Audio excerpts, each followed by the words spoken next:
Closed doors, I'm a fool for your love.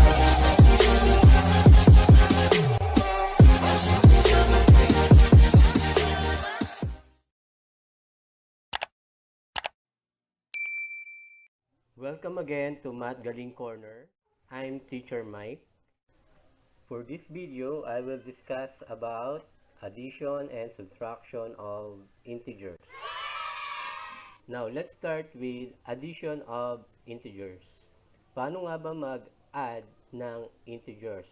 Halimbawa ay like sign integers or magkaparehas na sign ng integers. For example is positive plus positive or negative plus negative. Okay, the first rule is find the sum of their absolute values and use the sign common to both integers. Ibig sabihin, kukunin lang natin yung sum ng kanilang absolute values at kukopyahin lang natin yung sign na common doon sa dalawang integers. Para sa illustrative example, halimbawa, meron tayong 6 na positive na tiles plus 3 positive na tiles. Okay, ibig sabihin, ang given natin ngayon ay positive 6 at positive 3. Ang gagawin lang natin dito ay kukopyahin lang natin yung common sign or yung positive na sign dahil parehas silang positive at i-add lang natin yung absolute values nilang dalawa. Okay, ibig sabihin, positive 6 plus positive 3 is equal to positive 9. Another, halimbawa meron tayong 4 na negative plus 7 negative. Kaya ang given natin ngayon ay negative 4 at negative 7. Ganon din yung gagawin natin. Kokopyahin lang natin yung negative na sign at i-add lang natin yung absolute values nilang dalawa. Okay, ibig sabihin, negative 4 plus negative 7 is equal to negative 11. Now, let's try another example. Number 1. Positive 5 plus positive 3. Ulit, gagawin lang natin ay kopyahin natin yung sign dahil magkapareha sila, positive, at i-add lang natin yung absolute value nung dalawang integers. Kaya ang sagot natin ay positive 8. Number 2, positive 15 plus positive 8 is equal to positive 23. Ganun lang yung ginawa natin. Copy yung sign at i-add lang natin yung absolute value. Number 3, negative 4 plus negative 7. Since sila ay parehas na negative, kaya kukopyahin lang natin yung negative sign at i-add lang natin yung absolute value nila. Kaya ang sagot ay negative 11. Number 4, negative 12 plus negative 16.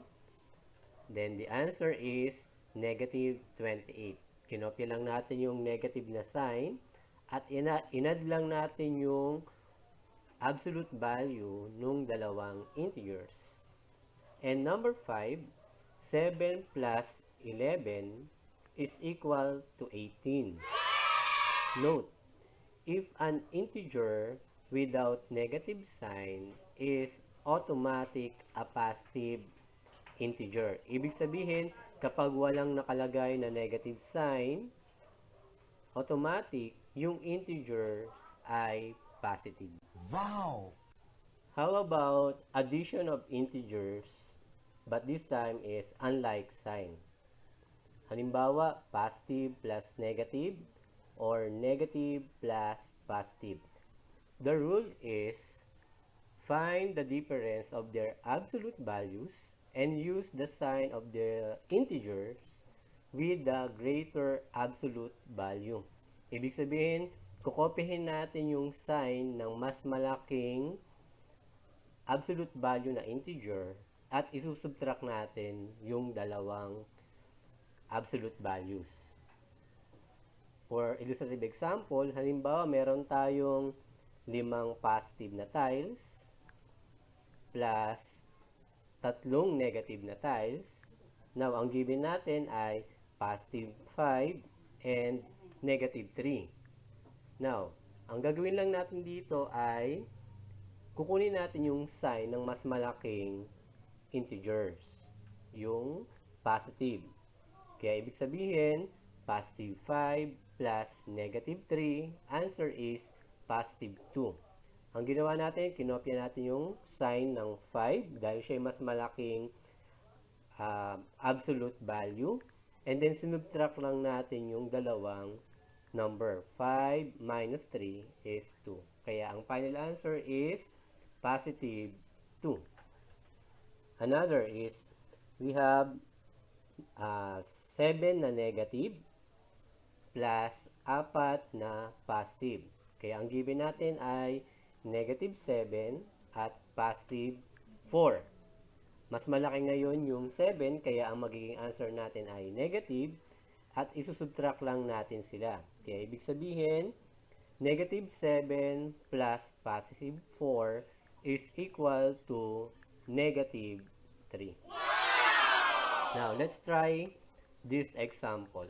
Number 1, positive 8 plus negative 3.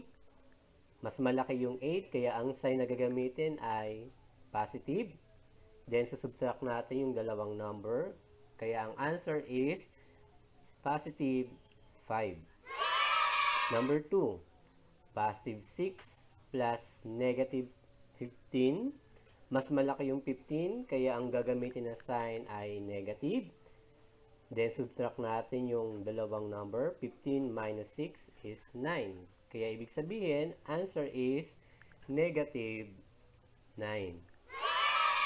Another example, number 3, negative 14 plus 8. Mas malaki yung 14, kaya ang sign na gagamitin ay negative.